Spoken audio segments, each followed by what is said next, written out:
यहां पे जनाब स्पीकर 3 नवंबर 2022 पे आते हैं और 3 नवंबर के भी जो इंसिडेंट हुआ था उसका रिस्पॉन्सिबल कौन? यही शहबाज शरीफ जो यहां पे बैठा हुआ है, यही रिस्पॉन्सिबल था। 3 नवंबर 2022 को क्या हुआ था, आप सबकी जरा याददाश्त ताज़ा करूं। यहां पे अहमद चट्टा साहब बैठे होंगे, उठे जरा अहमद चट्टा साहब यहां पे बैठे होंगे। ये मेरा भाई इमरान खान साहब के साथ खड़ा था, इनको गोलियां लगी थी, मेरे लीडर मेरे कायद को 4 गोलियां लगी थी जनाब स्पीकर, उन पे कातलाना हमला हुआ था, इनको अल्लाह ताला ने बचाया। हमारे बाकी साथियों को लगी थी, जख्मी हुए, एक शख्स हमारा शहीद हो गया। ये तो मौजज़ा हुआ। मैं बिल्कुल कंटेनर के पीछे, मेरी गाड़ी उधर ही मैं पहुंचा था, फायरिंग की आवाज सुनी। इस वक्त मैं अंदर गया, ऊपर से इमरान खान साहब को उठा के ला रहे थे, खूनो खून थे, और उस शख्स ने जनाब स्पीकर, ओए ओए आपकी बात करता हूं ना, जो ओए ओए करते हैं उनकी टांगों में 4 गोलियां मारे, मैं देखता हूं क्या होता है, मैं देखता हूं। जनाब स्पीकर, आप फायर आर्म्स को समझते हैं, जरा चलाए ना 9mm की गोलियां किसी के टांगों में 4, ओए ओए करते हैं, पता लग जाएगा इनको। उस शख्स ने, वो बहादुर शेर है, उसने उफ तक नहीं की, बाहर आया कंटेनर से, उसने लोगों को वेव किया, गाड़ी में बैठ के उसको हम लोग लेके गए थे जनाब स्पीकर, वहां पे लाहौर हम लोग उसको लेके गए थे, उसने उफ तक नहीं की। ये एक बहादुर आदमी होता है जनाब स्पीकर। बहादुरी के साथ उसने मुकाबला किया, और उस वक्त उसके दूसरे दिन मैंने खुद ट्वीट की जनाब स्पीकर, और मैंने कहा कि कम से कम 3 शूटर्स हैं, और बाद में इन्वेस्टिगेशन में भी यह चीज साबित हुई कि एक शूटर नहीं था, 3 शूटर थे कम से कम, एक कंस्पिरेसी थी। और आज तक जो वो पहला शूटर था उसके ट्रायल का क्या हुआ, हमें तो खदशा है।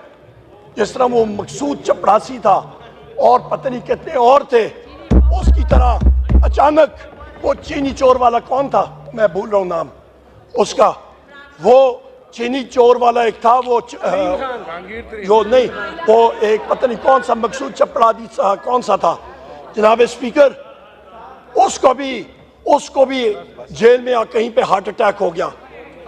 यहां पे भी हमें खदशा ये है कि इस शख्स को भी एक दिन हमें सुनेंगे कि इस शख्स को अचानक हार्ट अटैक हो गया। ये कंस्पिरेसीज अनर्थ होनी चाहिए जनाब स्पीकर। हम लोग आगे चलते हैं। 14 मार्च 2023 इस पे आप आते हैं, यहां पे कौन कौन जिम्मेदार है?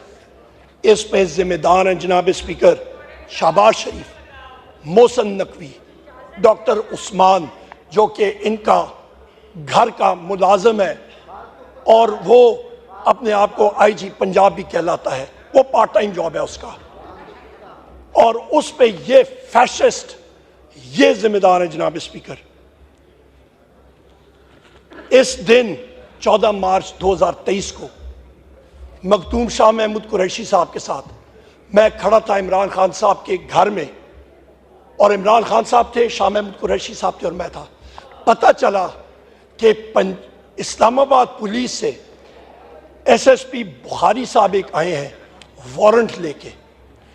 मखदूम साहब और मैं प्रेस टॉक करने के लिए बाहर गए, पूछा तो उन्होंने कहा जनाब एसएसपी बुखारी साहब खड़े हैं वारंट लेके। तो हम लोग रोड पे गए, वहां पे उनको हमने कहा कि जी आप अंदर आ जाएं, वारंट अंदर सर्व कर लें। उनका मैं नहीं इधर ही खड़ा रहूंगा। वहां पे खड़े थे, उन्होंने कहा जी इमरान खान साहब को कहें वो बाहर आए। हमने कहा बिल्कुल। हम लोग अंदर गए जनाब स्पीकर, और इमरान खान साहब जिस वक्त हम लोग मीडिया टॉक करने के लिए भी गए थे, और जिस वक्त उनको पता था कि पुलिस आई है, उन्होंने कहा मैं अपनी चीजें उठा के जेल जाने के लिए तैयार हूं। वो अपने कमरे में गए और इतनी देर में हम लोग बाहर आए। वो कमरे से बाहर आ रहे थे और बगैर किसी वजह के पुलिस ने घर के अंदर टीयर गैस शेलिंग शुरू कर दी। उनको बहाना चाहिए था, निशाना इमरान खान था जनाब स्पीकर, यह हकायक है। इसके बाद जनाब स्पीकर ये वजह क्या थी? उसकी वजह यह थी कि इनका जो मोहसिन नकवी है ये, और दूसरा इनका डॉक्टर उस्मान आईजी पंजाब, वो बहाना चाहते थे कि कोई ऐसा एक्शन हो जिसकी वजह से वहां पे अफरा तफरी हो और खुदा न खास्ता लाशें गिरे। जनाब स्पीकर, फिर हम लोग आते हैं, वो तो अगले दिन सुबह हमारे इन काले कोर्ट जो हमारे साथी मौजूद हैं, लॉयर्स, लाहौर हाई कोर्ट से वो गए। लाहौर हाई कोर्ट ने वहां पे रिस्ट्रेन किया पुलिस एक्शन से।